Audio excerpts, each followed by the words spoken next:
We often have our current state and our dream state. Whether that's becoming a fit version of ourselves or cooking pasta like Jamie Oliver or getting 500 demo requests per month from our business, we have a point A and a point B. And a common reason why we fail to arrive to point B is because we don't set SMART goals that help us in achieving them. So this past week, we covered SMART goal setting in marketing in my marketing analytics class, and I realized that I haven't covered this topic on this channel before, so I wanted to talk about it with you as well. So if you're bombarded with goals like increase social media following to 100K or bring 5,000 leads by the end of this month, or perhaps you're not given any goals, but you're expected to set them from scratch and you might not know how to do that exactly, what's a clever way to do that, or how to do that at all. So if that sounds like you, I want you to keep watching this video. We'll talk about what SMART goal setting is, how you can set your marketing goals this way, and with examples. But hey, if we're just meeting, my name is Edith. I'm a marketing strategist, educator, and content creator,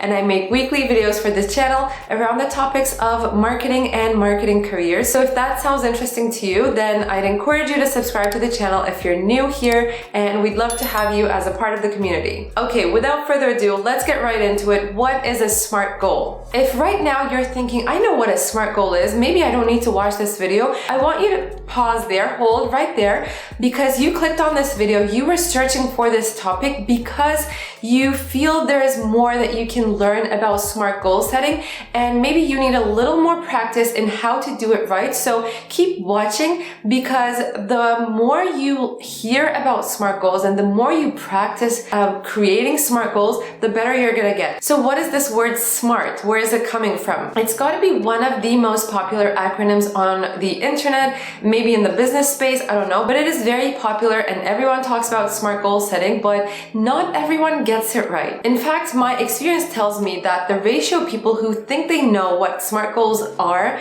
to the people who can actually do it right is pretty big. A lot of times people know the definition, but they still struggle to get it right because they haven't had enough practice with it, and it's totally okay. It gets better with practice. This was also the same feedback I got from my class. The majority of the class knew what a SMART goal was in theory, but they told me they were feeling clumsy when it came to actually setting a SMART goal. Anyway, long story short, SMART stands for specific, measurable, attainable, relevant, and time-bound, and we're going to get to the bottom of each one of those with examples, don't worry. But just before that, I want to raise this question: why are SMART goals better than normal goals? Think of SMART goals like your coach. They keep you accountable, and they also show you the direction to get to your point B. They're defined according to certain factors that act as your guardrails. So while they keep you on track, they also prevent you from chasing a unicorn because your goals are realistic and attainable. Okay, now sleeves up. I don't have sleeves today, but if you do, sleeves up. It's now time to actually set your SMART goals. Say you want to have an increased number of demo requests per month for your software business. Right now, this sounds more like a wish than a goal. Would you agree with me? Let's now start asking some questions and build our goal with the SMART method. So how can we make this wish more specific? How much do we want to increase the demo requests? And this question needs to answer exactly what we're trying to achieve. So think of it as a one-line sum up of your mission, your goal. We want to increase demo requests generated from our website. So this makes it specific in the sense that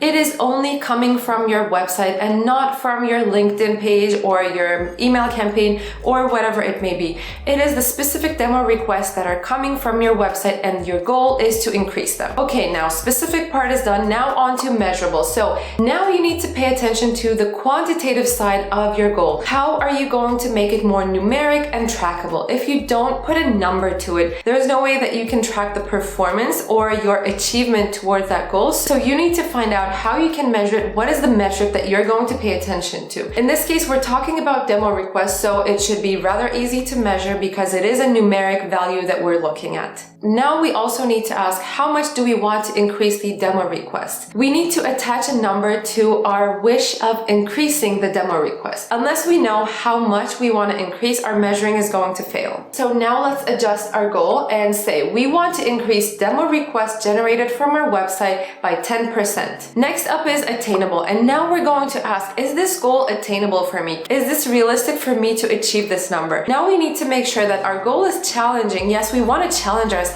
but we don't don't want to set ourselves up for failure either. Say you currently have 0 demo requests from your website. Is it realistic to increase it to 500 by next month? If you currently have 0 demo requests from your website, maybe increasing it to 500 per month as of next month is not going to be realistic. And the thing is, setting goals that are unrealistic and out of reach is likely going to result in losing motivation and getting off track for you and your team. We all have big goals and we want to achieve business growth right here, right now, but we also need to make sure that we're not chasing unicorns. So here's how we can add the attainable element to our goal. Since we observed an organic increase of 5% in the demo requests in the past quarter, we will aim to increase demo requests generated from our website by 10% per month. To me, that sounds a lot more realistic now. Let's move on to relevant. Is it relevant to your overall business goal, and is it going to have a business impact? In our case of increasing demo requests, yes, it is relevant because the demo requests impact the bottom line of the business because they are the top factor that contributes to sales. But here's the thing, if your goal is to reach 1 million TikTok views by the end of March 2021, how relevant is that to your overall business goal, and how is that going to contribute to the business impact in general? Is it even relevant to the business you're in? Or maybe you're setting this goal for yourself because you've seen other companies on TikTok and you're thinking that maybe your marketing goals should be around TikTok because now it's this booming platform, but it doesn't matter for you if it's not relevant to the business that you are in. So if it doesn't contribute to a business impact, then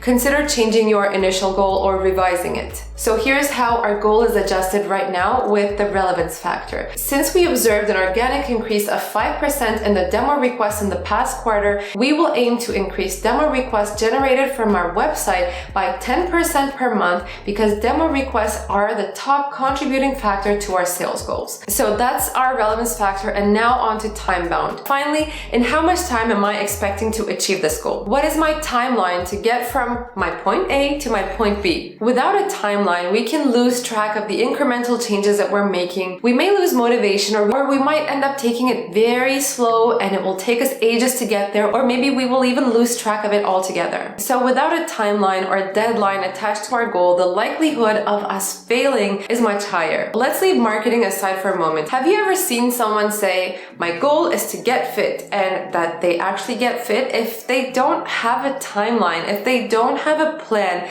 to get to that fitness level that they're striving to get to? They usually fail. They usually give up on that goal. So when we set goals with no timeline and that are very broad, we're more tempted to give up and lose the direction. Tracking your performance against time is crucial to measuring your success, and it also adds to the realistic piece in the sense that perhaps you don't have the resources or the team members to work on that goal right now, but you might have it within 3 months of time. So maybe considering that factor, you can create your timeline accordingly and set a deadline with that in mind. So with the time piece in mind, this is how our goal looks right now, and this is going to be the complete version. Since we observed an organic increase of 5% in the demo requests in the past quarter, we will aim to increase demo requests generated from our website by 10% per month because demo requests are the top contributing factor to our sales goals. We'll reach a consistent 10% per month increase by March 2021. Okay, we have completed setting one SMART goal together right here, but now it's time to set your own goals, and doesn't matter if it's hypothetical or real. Don't close the file of SMART goal setting in your mind just yet because you won't learn how to do it unless you actually go ahead and practice it. And take my word for it, we did a practice session with my class, and let me tell you, I would have repeated that session several more times if we had the time. Either take screenshots from this video or take notes, and now go ahead, close this one, and in a new file or with a pen and paper, start writing your own goals and start practicing even if they're not real goals. So anyway, I'm wrapping up right now, but if you really want to learn how to do it right, and if you want to get it right every single time you're working on SMART goal setting, and I know you do because you clicked on this video and you're watching this still, so I encourage you to do a practice session right now as everything is fresh in your mind. And that's it from me today. Thanks so much for watching, and I will see you in next week's video. Take care, guys. Bye-bye.